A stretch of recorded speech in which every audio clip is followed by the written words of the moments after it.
How's it going, man? What's up, man? Can you hear me now? Yeah. Good. Good. Were you in the process of moving? No, moving in a new fighter Oh, from Portland, from Team Quest. They're moving up now, so joining our team. oh, that's what. So you help them move up if they come and join. No, not normally, but it's only 3 hours from where I live, and she's been training with us all summer. She just needed some furniture moved up at the last moment, so Hmm, I'm driving down today to get it done. cool. Maybe like people that are watching this, maybe you could, if they don't know who you are, maybe you could kind of introduce yourself or something. uh, I'm old school as it gets, man. I fought my first fight January of '99, amateur fight, and then turned pro in August. Let's see, yeah, August that year when we fought around that time. So I was part of second generation AMC. The first generation I call is Todd Bjordathan and those guys. They were before us, and then myself, the second generation, is myself, Dennis Hallman, Matt Hume, obviously Ivan Salivary, Jeff Munson, Josh Barnett, and Kim Mason. That was our main team, and so we were one of top two, top three in the country, I'd say, and at least top five in the world at the time. Definitely, if you went weight for weight. And Hume was the primary guy that was running everything, right? Yeah, he was the only one.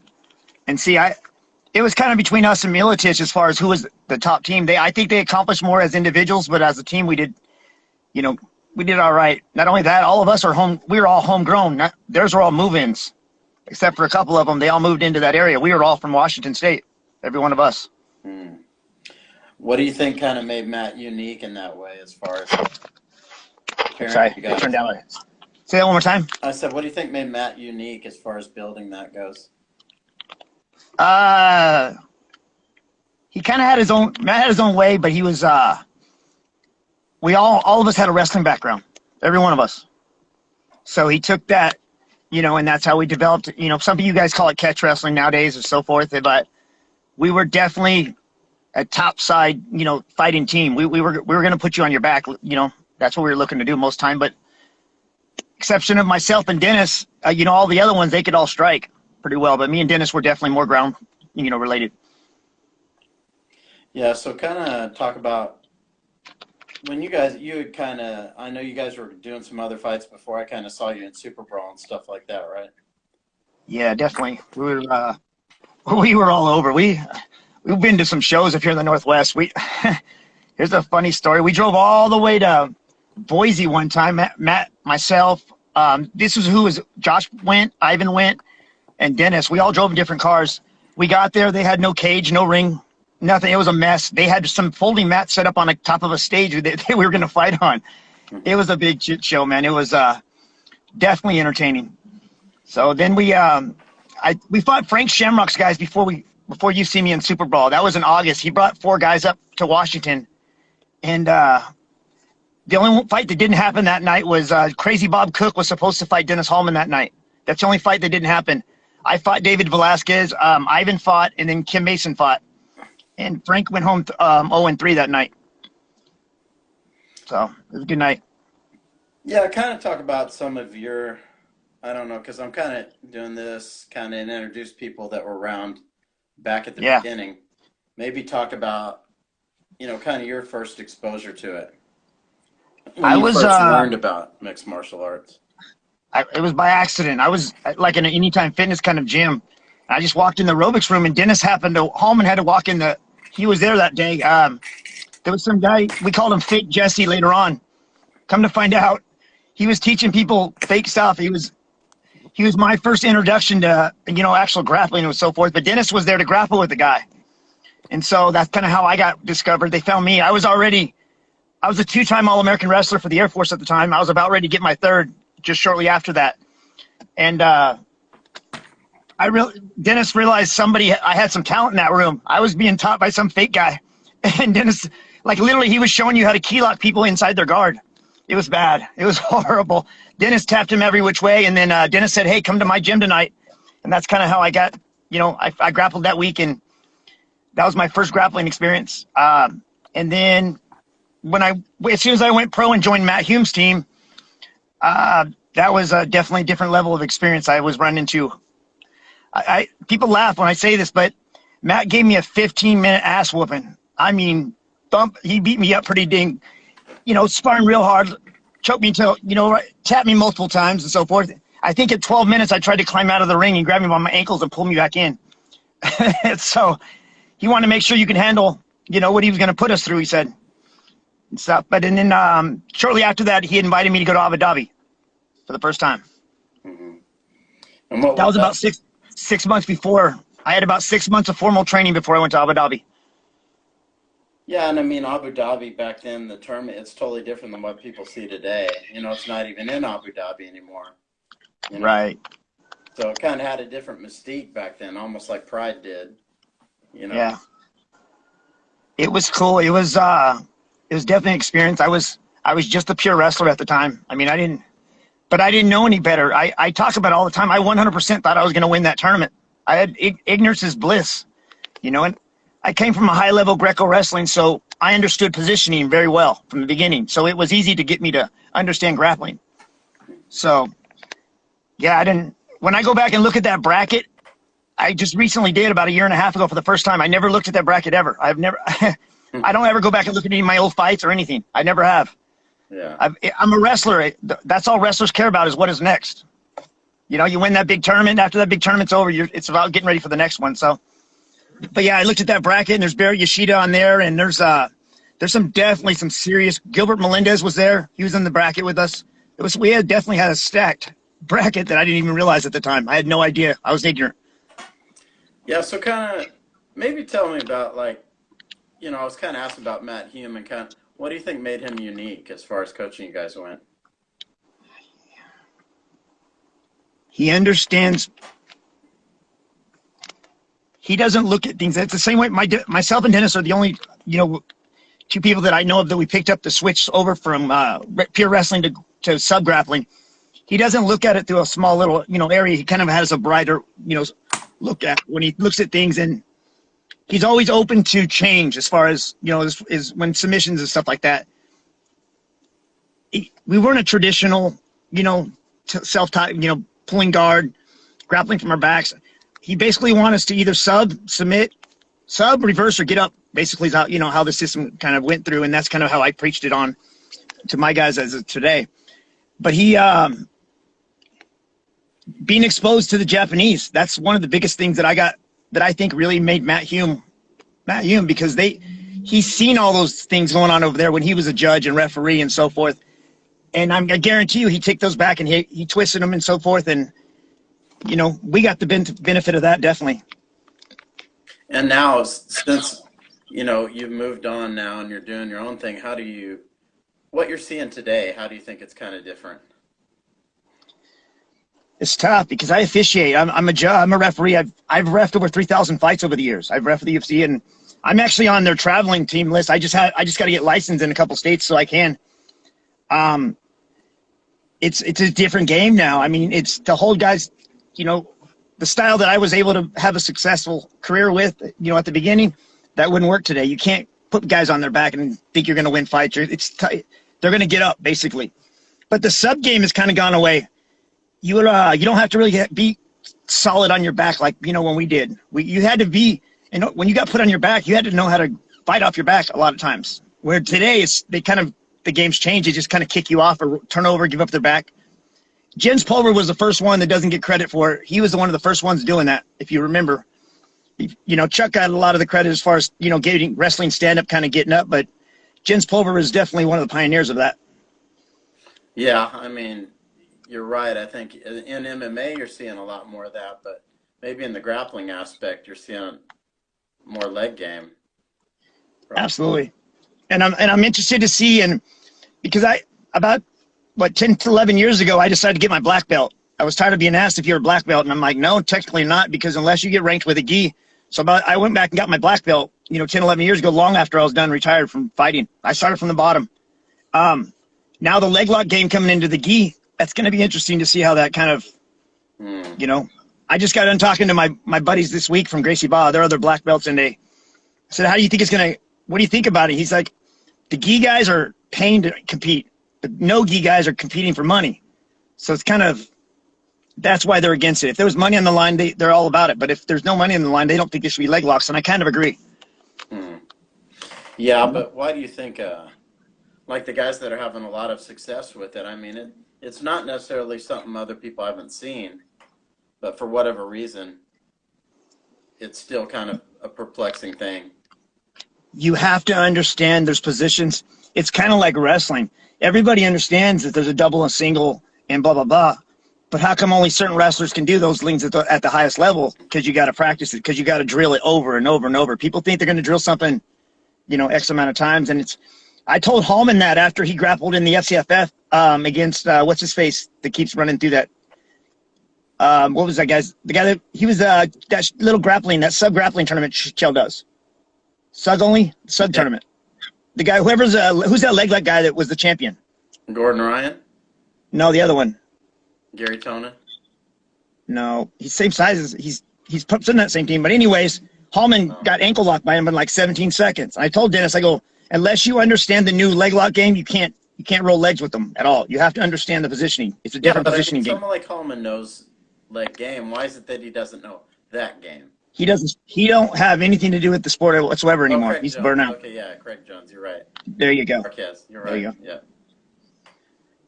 Yeah, it's completely different. Questions, just jump in here. But yeah, thanks for answering. I forgot all about Craig Jones. But yeah, I mean, why is it?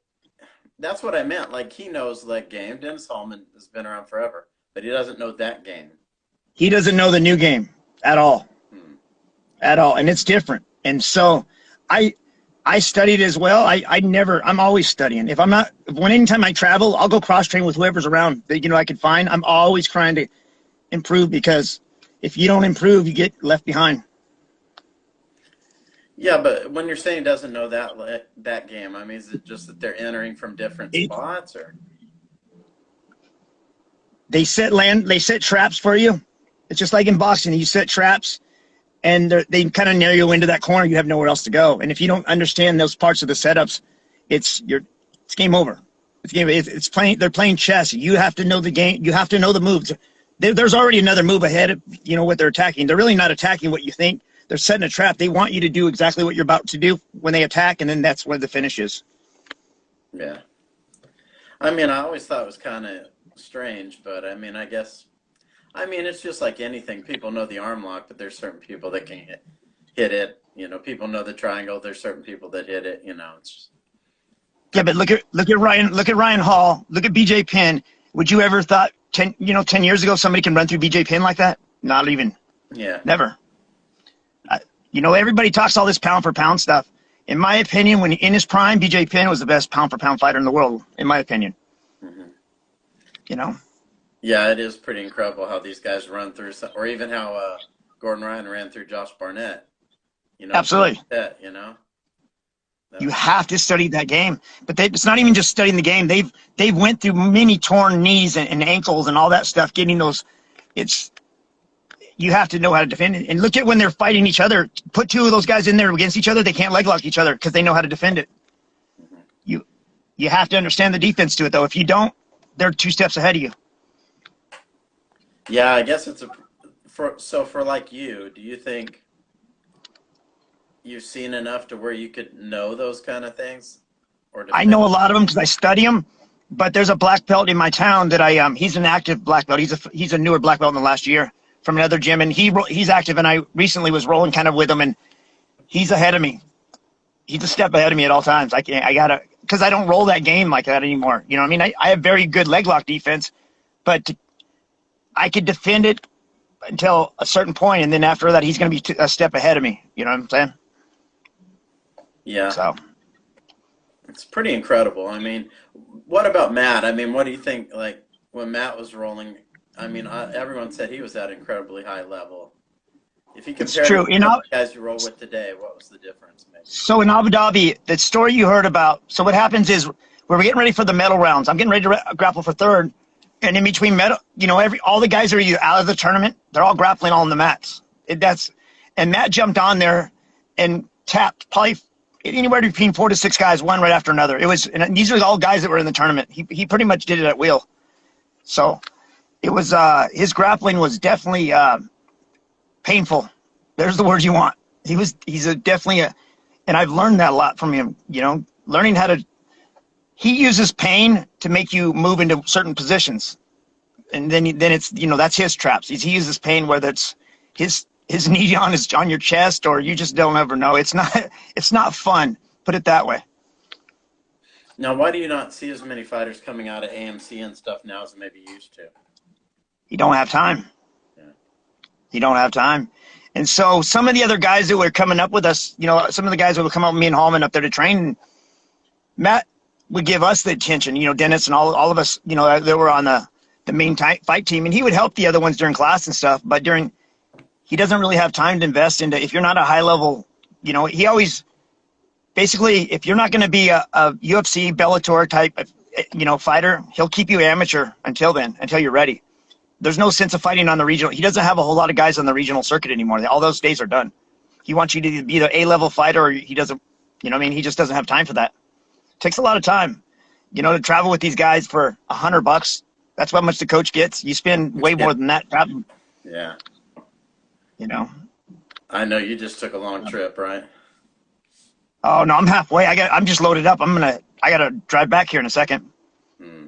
So when did you move to? Oh, I'm in Oklahoma. So yeah, if you're into wrestling, you'll probably run into me out here. Hey, did you know when I fought in Super Brawl there? We took that fight on short notice, real short notice, like 5 days, and I was sick, so I wasn't in the gym at all. So I got to Hawaii at noon on Sunday, and I was 161 pounds. On Monday at 3 o'clock, I made 143 for that fight against the guy from Judo. That was Uematsu, wasn't it? Oh no, Katsuda. Katsuda, I think it was. Yeah. And he was Katsuda, yeah. Too, yeah. Yeah, but definitely, after I fight, luckily, I couldn't even move after that words. I was exhausted. 18 pounds in 24 hours for somebody my size. But I was sick, so my body held water that I normally wouldn't hold. So I was about 5 pounds heavier than I normally was. And when I got there, TJ's like, I was 161, and he was like, holy crap. I asked him where to go eat at. He goes, eat? I go, yeah, I'm going to need some energy. I said, I'm going to go eat right now. I just ate like a pound, put a pound of, because I knew what I was going to need to suck it up. And I'll tell you what, it was one of the hardest, most brutal weight cuts. But I tell you what, I made weight, and that was tough. Real tough. What did you do to make it? Just pull all that water out. Just kept dehydrating. I mean, it was bad. And I was by myself until the very end. And I was sitting in the sauna with J.R. Palmer. There's an old name for you. Yeah, I talked to him here. He's telling me how he wants to fight Matt Hume. That's what he's telling me in the sauna. Because I go, Matt Hume's my coach. He's like, yeah, I want to fight him. And I'm like, I don't know him very well because I hadn't been in the sport very long. And then the name, I go, didn't you fight Danny Boy Bennett? Yeah. He's like, oh, yeah. I go, yeah, he's the one that kicked you in the face. He's like, and he kind of went off on it. But it was hilarious sitting in the sauna talking to him about that. Yeah, he always says he wants to fight people, Were you at the fight where TJ told me about it? It was in a boxing ring, and he got thrown over the ropes, and he hit the bottom of the canvas, came back underneath the ropes, bombing on the dude. I wasn't there yet, but he fought a 400-pound guy, Yobo Della. Yeah, he fought that big old dude. Yeah, I heard about that one. Ensign actually beat that guy up at the Pan Am riots. There was a fight, I think it was in I don't know. I forgot what year it was, but Helson kind of got into it with Egan. Egan had a match that got delayed over and over again. Yeah. Then he disqualified Egan when he came on the mat because he said his ski was too tight. There was a big brawl that kind of ensued, and one of them that Ensign beat up there was that guy Yobo Dela Cruz. So that guy's been around. Yeah. Really? Wow. That's crazy. That's crazy. When did you move to Oklahoma? No, I just work, and I'm here with my wife, and my mom. I mean, when did you move to Oklahoma? Well, I'm from here originally. Oh, okay. Back here, 2014. Nice. Yeah, but I've been in Hawaii for a long time. Yeah. Right. Yeah. But yeah, I knew who you were just because of the underground uniform. I always remembered the name and so forth, and you were always pissing people off, definitely on there. Yeah. That's funny. What was that story with Kim Mason? I remember you kind of mentioned him. Oh yeah, he killed we don't know the exact story, but he's basically in prison for murder. So it was a bad situation, real bad. he got his girlfriend to pick him up at the airport, and he was bloody, and they threw the clothes away in the dumpster and then threw a knife out in the freeway. There was a big old thing where the state got him the girlfriend to flip on him, and she even told him kind of where they never found the body. I think he's the first or second case ever in Washington State that has been convicted of first-degree murder without a body. There was so much blood inside the person's missing person. It was a big shit show, man. He originally was being charged with kidnapping of this guy. There's a whole backstory with it, but he was released on his own on a PR, no bail, to his dad, because his dad used to be like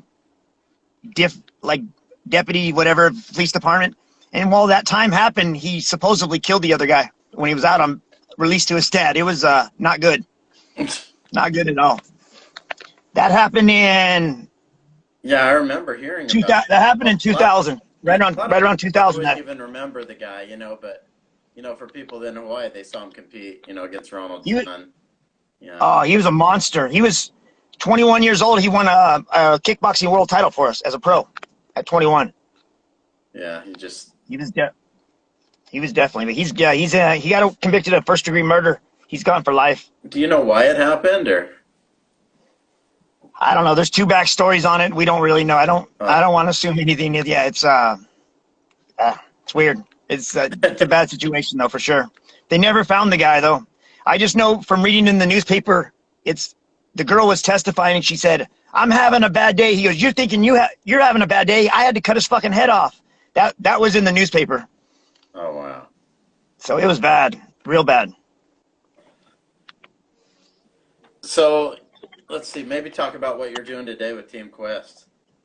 Here's a funny story for you. Here's a Frank Shamrock story. This is August of '99. He brings his guys up to fight against us. There's 4 guys. He brought David Velasquez, somebody to fight Kim Mason, somebody to fight Ivan, and then Crazy Bob Cook, who's he's the coach at AKA. He was 10-0 at the time. He was going to fight Dennis Hallman. Mm-hmm. These promoters did a shitty-ass job. The show was on a Sunday, blah, blah, blah. Me and Hallman are a bunch of prankster wrestlers, and so we find out that Frank's on the same floor with us. His room is on the same floor as us. So we start messing with Frank, prank calling him, just kind of messing with Frank. Now, to give you a time frame, this is August. In October, he fought Tito. So that kind of the time frame right before he fought Tito. And we decide to fill a trash can up with water, lean it against his door, and knock on the door. So as soon as he opens up the door, dumps water all over his feet. And we did. And we went running down the hallway laughing like little girls. And we went into one room, which is Ivan's room. Dennis is ripping the screen off the window and opening the window. The other guys on the team went across the hall. Frank kicks the door in off the hinges, kicks the deadbolt, and poof! We jumped out the window and started running like girls laughing. We thought it was the funniest shit in the world. Then Ivan's like, "Oh no, my shit." So we go back to Ivan's room. Everything's gone. The door's completely kicked off the hinges. Frank took everything, all of Ivan's shit. So I told Ivan, we keep calling down there and he keeps hanging up. I go, "Ivan, there's only one way to get it. Let's go get it." So now we go down to Frank. This is like 2:30 in the morning. He's been traveling all day. We're completely wrong for this. We're being dicks. So it's me, Dennis, and Frank. We knock on Frank's door. Now he's pissed off. He's got shoes on. He's like, "You guys are fucking with the wrong guy. I'll kill you, motherfuckers. I'll fucking kill you." He's flipping out. Ivan's like, "Please, sir, can I just have my stuff? We're just joking." And he goes, "You want your stuff?" He opens the door. He goes, "Come in and get it." Ivan goes, "I'm not going in there." I go, "Fuck it, I will." He goes, boom, he palm punches me right in the face. "All right, I guess I won't go in there." And so he goes, "You guys are facing us tomorrow. We're going to fuck you up." I go, "Yeah, we'll see about that." So we beat the brakes off of those guys. I changed the rules of fighting MMA that day in Washington State because before we couldn't close the fist on the ground, remember? We used to have open hand on the ground. I told Matt when we got to the venue, I go, "Matt, I don't care if I'm getting disqualified." He was sitting right next to Frank. I go, "I'm fucking this dude up tonight." It was David Velasquez. And he goes, "Why?" I go, "That motherfucker right there, he's sitting next to Frank." I go, "He punched me in the mouth." He looks over at Frank. Frank goes, "I deserved it." And Matt's like, "Well, then let's let him fight." So I was the very first close fist fight in the state of Washington in August of '99. Oh, was crazy. So Frank and Tito is always like one of my biggest fights in the UFC to this day to me. Frank, Yeah, Frank and Tito. To this day, one of the most any significant fights. any Frank fight back then was. Remember when he fought Egan in Hawaii? Yeah. Even his Lober fights, you know what I mean? It was awesome. It was awesome to watch him fight. Well, he fought Ensign in Japan, not Egan. Ensign, yeah. Egan's the one jumped in, during the middle at the end of the thing. I always get them mixed up because the one's always coming in right afterwards. Yeah. I love it. I love those guys. Yeah, but I mean that Frank Tito fight's always been like, to people today, I would tell them like that fight to me is one of the most. At the time, it was maybe one of the first big fights the UFC ever had. Yeah, sure. Say, to where everyone who was into the sport wanted to see it. Definitely. Yeah, because I remember like. Yeah, I was in Abu Dhabi right with Tito right after that. That's when I met Tito in January. He fought Frank in like October. And then it was shortly after that is when he fought Vanderlei. Right. Yeah, I mean, everyone was kind of into it on the island. There was like only one sports bar that showed the UFC at that time, and they were all there. Yeah. TJ, the Jesus Lord guys, me, Egan, everybody was there to watch that fight. You know, it was pretty cool. The atmosphere was pretty cool. So I say you're from Hawaii, but how come the UFC's never went to Hawaii? Originally, I was told this. They used to say mixed martial arts. They banned the word mixed martial arts in Hawaii. Right. NHB, they used the name to ban a couple of, and then from then it just never happened. I think it mostly had to do with financial. They felt it was going to be too expensive to do it. They didn't want to pay the state for XYZ. You know, they have tourism authority there that wants to take money. Hawaii, the fact that it didn't happen there should tell you kind of how things are in Hawaii. You know, how crooked things are, or maybe how much. It's not like they wouldn't sell out. Yeah, but how much you're having to pay people that they don't want to pay. Certain people, right. You know, the tourism authority or these people that they never have to pay in any other state. Think about it. When I fought there, it was a Tuesday night. Egan was the main event. He fought what's the guy that he was in the UFC? He fought Pat Miletich early on. He's from Canada originally. John Alessio. Yeah, that's who. The Egan fought Alessio that night. Mm-hmm. He was with Shark Tank at that time, right? Yeah, there was 16,000 people in that Blaisdell on a Tuesday night. We were there. It was sold out. Yeah, it was pretty awesome. Blaisdell was a unique place. I think Hawaii in general, you know, like in those dark periods, maybe like Southern California and Hawaii. Right. Were two real important places, you know, for definitely historical wise. Yeah, because we drove. People wouldn't even fly us in back then. We drove a lot. Me and Holman, we had a van. We drive guys down this, WEC all the time down to Lemoore and IFC up in Northern California. Anytime we, couldn't or was available, we were on the road driving these guys all around. We put a lot of miles in some cars around here, I'll tell you that. So how'd you end up with Team Quest? She's a fighter coming up. She fought for us. Okay. So she fought, Quest. Yeah, she's moving up there to train with us. You're still with AMC, you mean? No, I do my own thing. I've been doing my own thing for years now. And where are you at? So, Seattle, though? No, Tri-Cities, which is about 3 hours from Seattle. I'm more on the east side of the state. I'm the only one from the whole AMC guys that are on the east side of the state. Everybody else is on the west side, well, except Munson, wherever he's at. Wherever he's at. Yeah, I don't know. Yeah, Munson's kind of all over the place, yeah. Yeah, he's definitely a character. I heard he just retired, I think today or yesterday, officially. From what? From fighting, From what? Yes, or? Oh, jeez. Until somebody offers him a payday. That's it, Yeah, true. But you know what? For being a one-dimensional fighter, he really didn't take a lot of damage for most of his career. Lieben told me something interesting because I was asking him, like, when do you think the best time to retire? He said when no one's willing to pay you. Like when you can't get anyone to fight, that's when you need to retire. Yeah. Definitely. I'm glad he finally retired officially recently because he retired on the stool in the UFC and then he started bare knuckle boxing and I was like his last fight it didn't go well for him. Who, Lieben's? Yeah, it was bad. He's gonna fight again though, I believe. I hope. I can point out who it is. I don't remember the guy's name, but he's kind of got kind of long hair and a kind of like a bushy beard. I guess he's a guy who's only done the bare knuckle stuff, I think. Kind of like Okay. MMA versus bare knuckle. Right. And I think the reason that, I mean, I can't say for sure, but because there was, Chris couldn't open he was going to do some training in San Diego on his own, plus at the arena or wherever he's training with Barrett and those guys. But the COVID kind of stopped everybody in their tracks, as far as their schools. Yeah. Tell me about it. So he's like, you may see me again just because of that, That's the tough part for me. I quit early on fighting where a lot of these, they don't.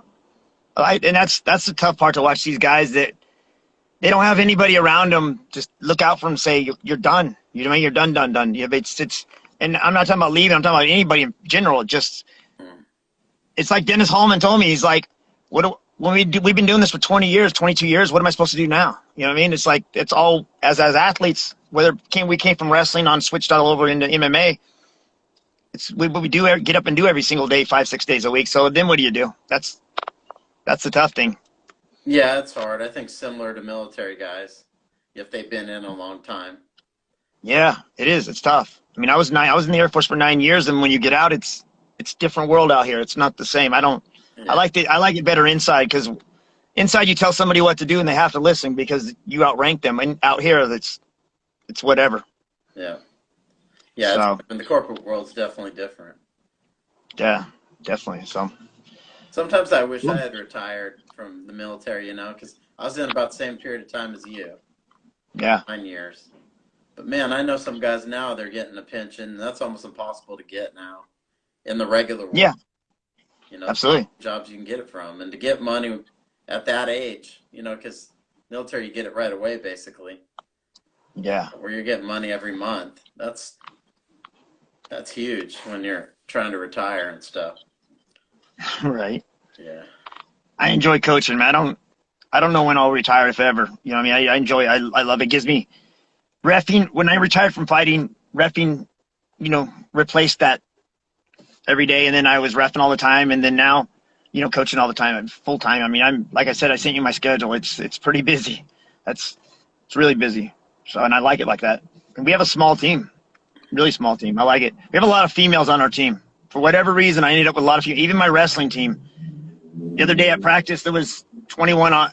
Last time I was able to practice, there was like 21 on the mats, and I think 3 or 4 were males, maybe, in my wrestling. And that's ages from 5 to 16. I don't know why. A lot of people see other girls on the mat so that they feel safer bringing their little girls there to wrestle and stuff like that. Where if it's a bunch of boys, it's not as friendly. So. Yeah, I've seen that more in jiu-jitsu gyms, at least the ones around here. Yeah. I think it'd be more wrestling oriented, but it's not. Like, there's still a big divide between the wrestling community in Oklahoma and the jiu-jitsu community. Absolutely. It's like, absolutely. You would think there was a lot of crossover, but there isn't. Well, it's just like somebody, they said, they were complaining about skateboarding being in the Olympics, and they said, like, well, there's no reason that, BJJ grappling shouldn't be in there. I go, I'd like for them to see. Could you imagine the committee arguing on what the rules would be? How long that would take? They'd argue forever what the rules should be, what they think is fair, because they want to think what's fair for their style. Whoever that is. It would take. I don't even think it would take them forever just to pick the team that they could get together that could agree on the rules. That's how bad that whole community is. The whole grappling community, they are always arguing over something. Yeah, but I thought, I probably saw more wrestlers in jiu-jitsu gyms in Hawaii than I did when I came here. Really? There's tons of wrestlers here. I mean, Oklahoma, for Christ's sake, but they more stick to they're wrestling in high school or whatever, and that's what they're doing, and then you have the jiu-jitsu over here. I seen Militich when I was out at the LFA last time, and I was talking to him about Iowa. I was like, it's crazy that the Brands brothers are just anti-MMA, because you never see an MMA guy come out of Iowa program. Yeah. None of them. Yeah. None of them. It's crazy. It's just like, but with whole wrestling, Chell and I have talked about this a couple months back. I said, how come we don't see any guys coming over from the Greco side anymore? It used to be all us Greco guys. We're all Greco guys that switched over to MMA. we're only getting the freestyle guys or the folk style guys. I don't know why the Greco guys aren't coming over now. I wonder why. But we also talked about, because there's a lot of money in wrestling now, where you can make a good living off, high-level wrestling, elite-level wrestling now, where before you couldn't. So that may be a big reason. Yeah, I mean, I always wonder why Oklahoma State didn't have more guys. I mean, they're having some, but I think it's the same thing with, like, John Smith, too. He's not really interested in None. Zero. sending guys to MMA. I mean, Zero. They have zero. I mean, he'll work with them. He worked with Johnny Hendricks a little bit when he started fighting, but yeah, I don't think it's something he's interested in necessarily. Yeah, there's Johnny Hendricks and DC are the only two that I know of out of that program that ever came out that I know of. Well, actually, no, Mark Munoz. They had a few. They had Munoz. They had Jake Roll, fought in the UFC a few times. Shane Roll. But what's the last high-level Greco guy you remember coming over? None. Yeah. Haven't heard one in a long time. It's weird. And it's better. Greco guys coming over is better, because we already know how to shoot a double leg and single leg because we used to wrestle folk style, freestyle anyways. So now we have an advantage of having that upper body ties. So guys, I'd rather take a Greco guy and switch him over to MMA than a freestyle guy for sure. Yeah. And we know how to grind. Look at what's his face? The Cuban guy that just got cut. What's his name? Romero. Yeah, he could never hold anybody down, because you don't hold anybody down in freestyle. Where Greco, you can push him against the cage and grind on him and hold him, and stuff like that. So that's the disadvantage of being a freestyle wrestler, not having any Greco or folk style in your game as into MMA. Yeah, I think so. The Americans too don't seem to be able to hold people down, but guys like Khabib and those, they can kind of control people more. Right, because they're more into that Sambo style where they're grinding, holding on. It's kind of, they have the key. But I love Sambo. I think Sambo that's a cool sport that I would love to have did when I was coming up. That would have been fun. So that's why you think they're more effective controlling people than the American wrestlers? I don't consider Khabib any type of, submission specialist. I consider him a position, specialist. That's what I consider him. He's a specialist, and he's a black belt in positioning. That's what he is, 100%. World class at the highest level. His submission game is because they get tired of getting punched in the face and they give up. It's kind of like Juliana Pena out of Spokane. I call her style, I hit you jiu-jitsu. I hit you until you turn it over and give up your back, basically. She keeps pounding you until you give up position. And that's kind of what Khabib does too. And Hamzat too is kind of doing that, I haven't followed him yet. He's gotten a good big push from those guys, but I haven't followed him yet too much. Similar style, but looks to be a little more well-rounded in terms of he's submitting guys, he's knocked out guys, so maybe a little more versatile than Khabib, but right. The base style is very similar, They seem to, as to where the American wrestlers, they can get a takedown, it fights right back up again. Takedown, fights right back up again, kind of what you were saying. Yeah, it's they're not controlling hips anymore. I don't know why. That's kind of what we gotten away from. That's where Khabib does. Khabib controls your hips as soon as you grip the ground in that the Cosmo evercade. And I don't know why the Americans are struggling, but they are right now for whatever reason. So and then it's tough because Dana, they want guys that can stand. They want you on your feet 80% of the time, anyways. Now they don't want to see that Matt Lindland style kind of push you in and grind you kind of thing. So. Yeah, is that something that you've heard, or is that just? It's just, you can tell by who's coming through the Contender Series. Yeah. Look who he pushes through the contenders. The guys that come out banging, he's even said it. So the guys that are grappling heavy, you're gonna have to get your name built up on the outside the UFC before they're gonna take a look at you. Otherwise, they're not gonna let you build your name on their dime while they pay you to grind guys out. You know what I mean? You're gonna have to build a name outside of it and then have somewhat. Otherwise, they're gonna pay for those strikers to come in, those young ones. So your team, what shows do you have your fighters in at the moment? Right now, because of COVID, I'm in LFA or in Invicta right now. So that's where I'm at. So yours are mostly females, maybe, or? Mostly, yeah, right now. So I don't have any pro males right now that are active. All my other pro males. This is a fairly new team. I moved away, and one of my guys, he took over. He runs a team now. It's his gym. I just run the fight team. and we coach together. We've been working together for 12 years now, so it's awesome. We have a great, he does the Muay Thai side of it, and then I do the rest of it. I put all the puzzles together, with the grappling, MMA, and stuff, and I mix them together. So it's awesome to have somebody that I can coach with. I've been doing it by myself for a long time, for 12, 13 years, something like that. Did it by myself. But is it something is it something you can do as a living and everything, or? Yeah, for sure. Yeah, for sure. Yeah. It's not big money. It's a labor of love. But I'd rather be coaching wrestling than anything. I'd rather coach wrestling for free than MMA for money. I love wrestling. That's where my love is. So. But do you coach at school or just your team? Club only.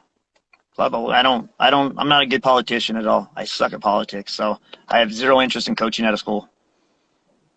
Because you could tell a parent to get out of here, you know what I mean? And if you don't want to deal with them.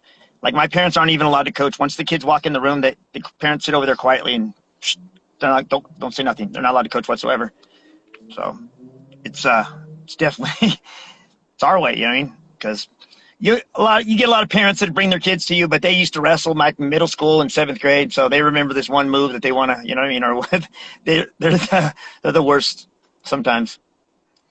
Do you guys have any questions for Anthony here? I know there's a few people in here, but I haven't really seen anyone type any questions out. People are just listening to it, but that's cool. Yeah, maybe like, I don't want to take up all your time because I know you're busy, but maybe you could talk about, I know you're probably watching some of the fights still, at the UFC level. So maybe kind of what you're seeing, maybe what you think of what you're seeing today. Well, first thing I can tell you this. Everybody thinks MMA wrestling is not the same as pure wrestling. It's all about timing. And so if you watch the guys that are having a hard time getting these guys down, it's all about timing. What's the guys from Arkansas's name? 45-pounder, real good grappler. Oh yeah. Thug Nasty. I don't forgot his name. Look how easy he makes his takedowns look. He knows he's gonna take you down. That timing that he has is pretty impressive. You know what I'm saying? Where a lot of these guys are still.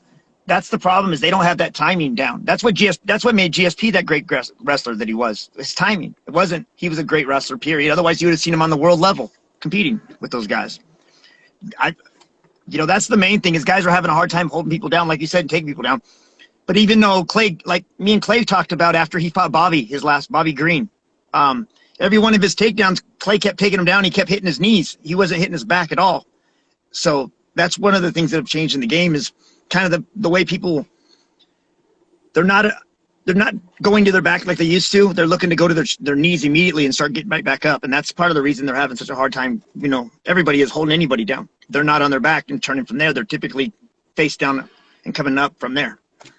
If that makes sense. Yeah, but why is it that Khabib can break guys down from there and then the Americans can't? They know how to do it. They know how to ride people. What's the problem? Why is it happening that way? Because like he said in his interview prior to his last fight, he goes, DC shot, once, a couple times. He goes, I'll shoot every, 5, 6 times, 7 times around to get it to, it's the way they grow up. They grew up, don't quit till you get it. You know what I mean? Where Americans, we're likely to abandon something because it's not working and go to something else, where that's the kind of different approach that whole continent is starting to take. They're taking over, man, MMA big time. If you look at not just here, but in Bellator and everywhere else, they got some studs over there, That Russian community is coming up. Yeah, they just seem to have a better understanding of, once they're on the ground, how to wrestle there. And I don't know if it's because they have a better understand. They must, or you're saying, it's where it's a mentality thing. I'm going to keep doing this, until I can control it. Yep. Yeah. Yep. Yeah. I've wrestled that international wrestling. If you've ever wrestled, like I have, and it's just different. It's just different. It's weird how to explain, especially like if you've never competed against, some of these European wrestlers, and they seem very relaxed and then they explode. And that's kind of what, that whole Dagestan crew, they're doing. They don't, I don't know how to say his name, the 45-pounder that's up in the top 5, something Beat. Pop or whatever. There's the Beat, yeah. No, yeah, look at how he just relax, and then he just explodes. It's just that whole, approach, man. And they're comfortable. If you remember the Japanese when they were coming, I remember how much they would relax. Even when they were taking a beating, they were super relaxed down there. And you'd see a lot of Americans wearing themselves out trying to kill them.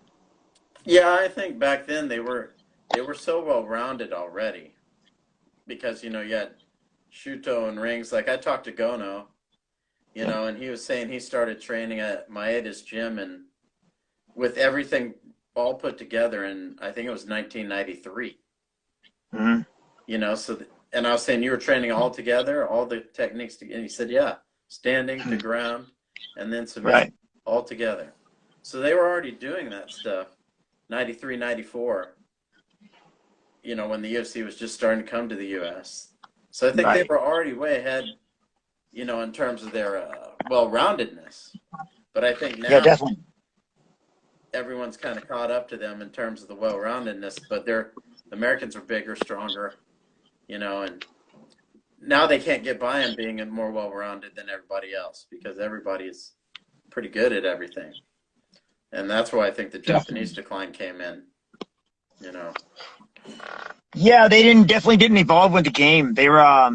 It's different. I mean, even the fights in one championship, whatever, they're just, you could tell you could put those same fights inside of a cage in the UFC and you can see the fights are just a different fight. It's a completely different fight. It's weird.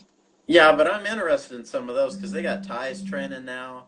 Oh, I love it. You know? I like the rules over there too. I kind of wish I could see what they could do if they came into the UFC or something, because, I know they give some of these people favorable matchups or they're not fighting a lot, so you don't really get to see, I would really like to see some of these Thais that are being trained for MMA and see what they can do. Right. When they're forced to elevate themselves.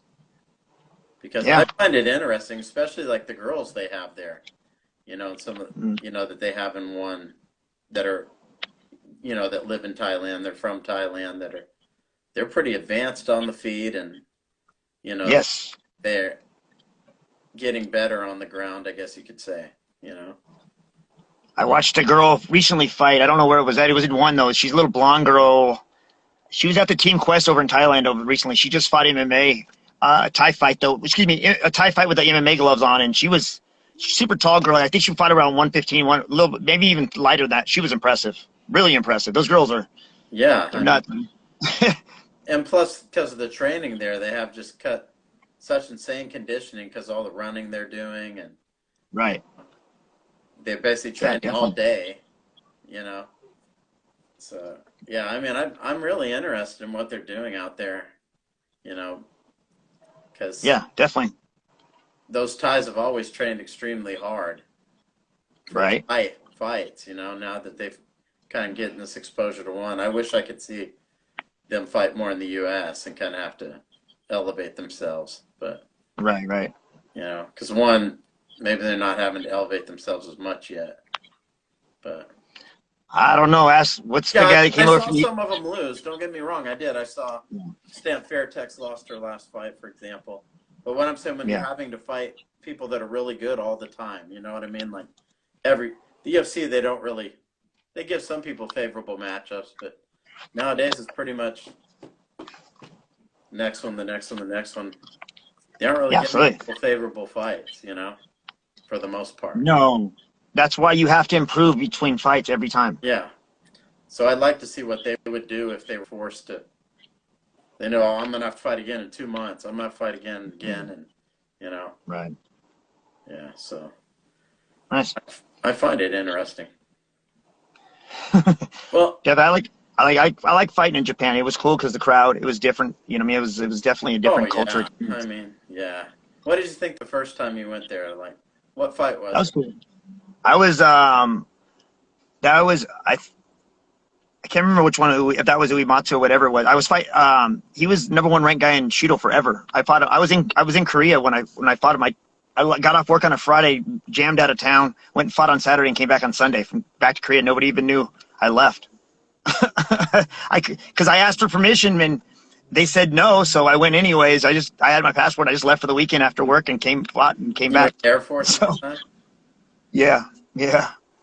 I think I might have gotten into a lot of trouble on that one if I got caught. Yeah, I So, think so too. But yeah, but like that was at Karakwan Hall. yeah, I don't remember. It was a Saturday show. It was a smaller show. We were the main event against because Probably I think Karakwan Hall, right? yeah, I think Right so. next to Tokyo Dome. I think so. It was a smaller one. Yeah, Yeah, what did you think of that venue? That's like a legendary venue. really. Oh That was yeah. cool. If you live in Japan, like I did from 2002 to 2000, like Karakwan Hall, they have events there almost like several times a week. You know, they have Oh wow. Shudo, shoot boxing, pancrase, pro wrestling Right. events, all kinds of the smaller events. Almost majority of them are there. So it's kind of like the mecca of fighting in Japan. Hey, what was the guy's name? Go me through the flying armbar only in 7 seconds. Oh, you mean Rumina Soccer. Yeah. Charles Taylor? Sorry. Yeah. That guy came to AMC one time, and he told us he was undefeated. And we put the name together, and we were like, wait a minute. There's a video out here you getting armbarred in 7 seconds. He's like, oh, no, that wasn't me. That's what he told us. Yeah. But I mean that venue, like when you get there, Yeah. you're fighting. Like, what do you remember about that? It's weird, though, because I've been wrestling for so long. Nothing, even when I went to Abu Dhabi, none of that shocked me. I didn't get, Oh, really? no, I didn't care. I didn't care. Like, I didn't, sounds so stupid. This is how ignorant I make 3 years ago, maybe 4. I never knew that Hoyler was Hoist's brother until about 3-4 years ago. Everybody always made a big deal about me grappling Hoyler in the semis. I was like, I don't care. He couldn't submit me anyways. I didn't care about anything about that. He was just another body. You know what I mean? So I never got starstruck by any of that stuff. You got to remember, I was the last guy to join that team of AMC. So Hallman was already 16, 17 and 0 as an AMI, about ready to turn pro. All those guys, they were way ahead of me. They were, but I had the higher wrestling pedigree than those guys. So I was playing catch up for sure. I took a lot of ass whoopings to get tough. I had to get tough in that room real quick, but I had wrestling over those guys, over all of them. That was the one thing I had better than all of, from Josh on down was my wrestling. So anytime I could put it to them, trust me, I did. Anytime. If I knew I was making you having a bad day, I went harder. I didn't go easier. You're damn right. I'm going to go harder because I took my ass whoopings. So really fighting in Japan, like you didn't even really think about it too much? Not at all. Look at Hawaii. I was only my second pro fight. I was 16,000 people in Hawaii on a Tuesday night. It's just another competition. Yeah. Which is good to have that mentality. It's better I always say I'm an overachiever. I should have never did what I did wrestling wise or fight wise. I mean, look at when I fought Curran. He was 12-5 and a way better MMA fighter than me. I didn't have it, but never approached it like that. I compete against the body, not the name, and I'm really good about coaching that way too. I teach my athletes to compete against the body, not the name. Yeah, I mean that's a good way to look at it. Yeah. I can't help what you did before me. I started wrestling late. You started at 5. I started at 15. And same thing with fighting. I can't help what you did yesterday, but you're supposed to beat me. Well, today I'm going to make you prove it. I just went into competition that way, and just whatever happens, happens. But looking back on it, are you more nostalgic about it now or no? It's funny how ignorance is bliss, because there was some things in there I'm like, if you could have talked me heading into Abu Dhabi, I was 100% convinced I was going to win that thing. And if I would have told some wrestler comes up to me with 6 months of training right now and says, I'm going to win Abu Dhabi next month, I know it's a different game now, but even back then I've been like, yeah, you're crazy, bud. You're smoking crack. But I didn't know any better, Roque, the guy, John Roque, how do you say Roque? Remember he fought Pulver in the UFC? Hokey, yeah. Yeah, I beat him second match, and that was a tough match. I mean, he had me mounted probably 90 seconds into the match. I was in trouble right off the bat. But I had one thing I had that he didn't. I had Matt Hume in my corner, so I just listened to Matt, and he kind of walked me through the steps. And when you've been wrestling as long as I have, you're used to being coached from the corner. Right. So it was easy to listen and kind of walk me through that match. Yeah, man, I mean, you were part of so many things that I think they're not appreciated now like they should be. But maybe you don't look at it that way because you were just such a competitor. Just like compete, yeah, just to compete, and that's what I still miss. Now I do that as a coach. I compete every time. I love getting ready for a fight. This sucks right now not having anything to get ready for. You know, I drove 12 hours. I told you last week for a wrestling tournament one way, just to compete. Yeah. You know, because you don't know if you're getting any better if you don't compete. You have no idea you're getting any better. My first 2 years wrestling for the Air Force, I'm telling you, I got my butt. There was times I didn't score for 2 weeks at the Olympic Training Center at all until there was one match I lost in 6-5 in overtime to the guy that was #1 ranked in the nation with the weight class below me, and a light bulb went off, and I'm like, I don't suck anymore. I didn't know that until you got to compete. I love to compete. That's what's fun. Oh, you mean in Colorado? That's where I was training out there in the Springs for a long time, yeah, for the Air Force. How was that? What was that like? You were going to that training center? Yeah, that's where the Air Force trained at. I went on a tour there. I think it was maybe 2 years ago. It's a cool place, isn't it? Yeah. It's pretty amazing. Were you staying there or no? I could stay there. I stayed out there and trained because I was ranked for the last 3 years. I was in the top. I was a 3-time All-American the last 3 years I wrestled. So as long as you were in the top 8, you have a spot there. But if somebody comes in that's higher ranked than you, then you can get bumped because they only have so many beds for wrestling.